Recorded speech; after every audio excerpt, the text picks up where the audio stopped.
Here's Kevin and Tom on 760 WJR. If you live in a home somewhere or you work in a building somewhere, that home and that building costs more to heat than it used to way back in 2021. Wholesale natural gas prices were up almost 50% from the year prior, and it's going to get even more expensive, it looks like. Everyone agrees it costs more, but the reasons that the costs have gone up, well, people disagree about that. Some liberal news networks like ABC says it's because colder weather now, it's colder now, so people are using more gas to heat their homes. But others, Kevin, say that maybe it has more to do with a lower supply of natural gas, which is about to get even lower. Maybe that's the reason. Gas bills gone wild, Tom. Sounds like a new cable streaming show. In reality, it's homeowners and business owners opening their energy bills and being shocked at the number they're seeing. Wind and solar is not getting it done yet, in my opinion. One day it might, but right now it's not providing enough energy. So companies and homeowners, when they're buying gas, it seems like apparently we're at a point where it's cut into the supply and it's keeping prices high. Join us now is Jay Young, fourth-generation oil and gas professional. Good morning, Jay. How are you? I'm good. How you doing? Good. Appreciate you being here. The president says we need to be less reliant on fossil fuels and go renewable. But to me, it only works if it works. Is it working yet? Is there enough renewable for us to do that? No, there's not. And it's going to take us some time yet to even get close to that. I mean, it takes time to put electric cars on the road, do all the different changes that you're going to need there. I mean, it's going to take a lot of time. I don't see the demand. I'm just talking about the population grows. We buy more cars. We buy more electric cars. The overall demand for oil in the United States is going to keep going up for the next 5 years, maybe 10, but it's going to keep going up. We're always going to need oil in the United States. And what was happening before is he was taking all this 100 million barrels or several 100 million barrels out of the strategic reserve. Now he's got the project in Alaska that he's going to be taking millions, hundreds of millions of barrels, allowing ConocoPhillips to drill on that property up there, which is great. They've been working on that for 14 years. So ConocoPhillips just hit a big home run by allowing them to drill up there and put a lot of people to work in those oil fields.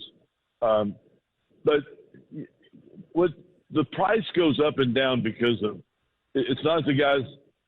People think I was traveling today to Houston. I'm back in Dallas, and people all over the country that I talk to are like, I mean, who sets the prices?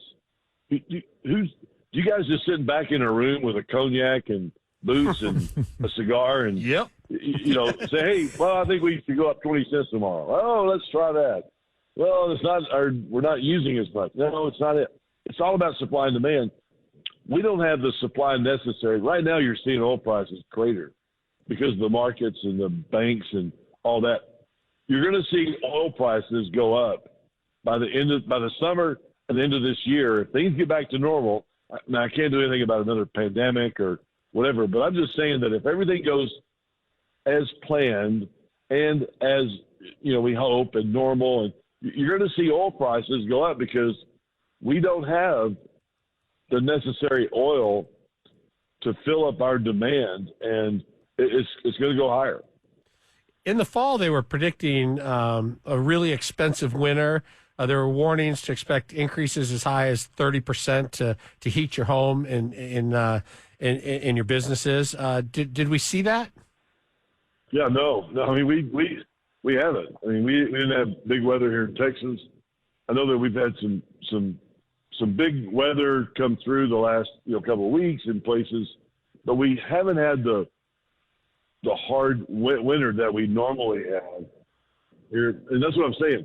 If things are normal and if you go through normal, you're going to see higher prices. But nobody can do anything about that. Let's talk about the things that we can control, which is going to keep.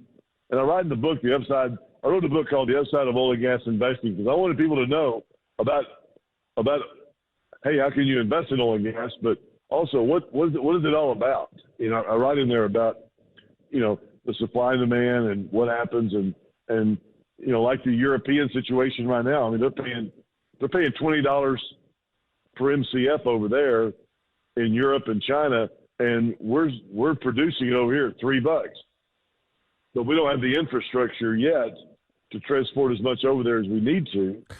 But until then, which we will, I mean, our natural gas prices will go up, which will be good for us and our investors. Sure, it's good for the investors, but it is curious. Can you explain the increase in these gas exports to Europe? I mean, we know they need it there because of their over-reliance on renewable energies over the past 20 years. And now they've got this huge demand for the real deal, fossil fuels. They need it, and they've relied on Russia so much in the past 20 years. But why at the same time does the White House stop building our own gas distribution networks in the United States while at the same time increasing the exports of gas to these other countries? Yeah, good question. And I really don't know the answer 100%. I'd be lying if I told you I did. Because Biden did open up the ConocoPhillips Willow project. Biden does say another thing that I agree with, and that's about 2 out of 100 that we could talk about with him and his, pipelines and permits and all the different things. I mean, he's been against fossil fuels in the oil and gas industry forever, But that doesn't mean that we're not making more money because he's allowing us to drill less, and we have a need for oil and gas.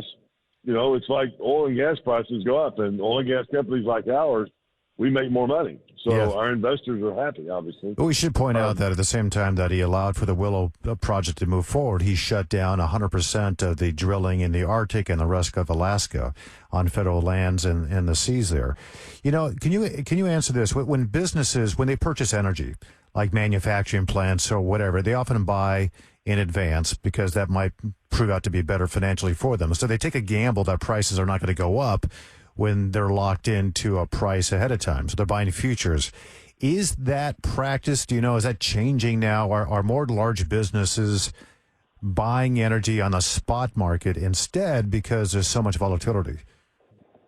Yeah, I haven't heard much about it going down. And so that's when you say oil, and going below $60-65 a barrel, we don't see that. So they're not going to necessarily come in and buy puts and hedge that.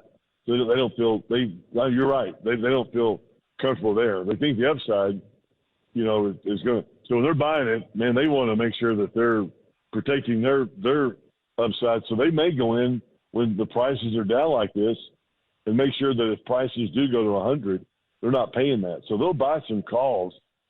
They'll buy calls saying, okay, well, if the price does go up, then I'm going to make more money on my futures contract.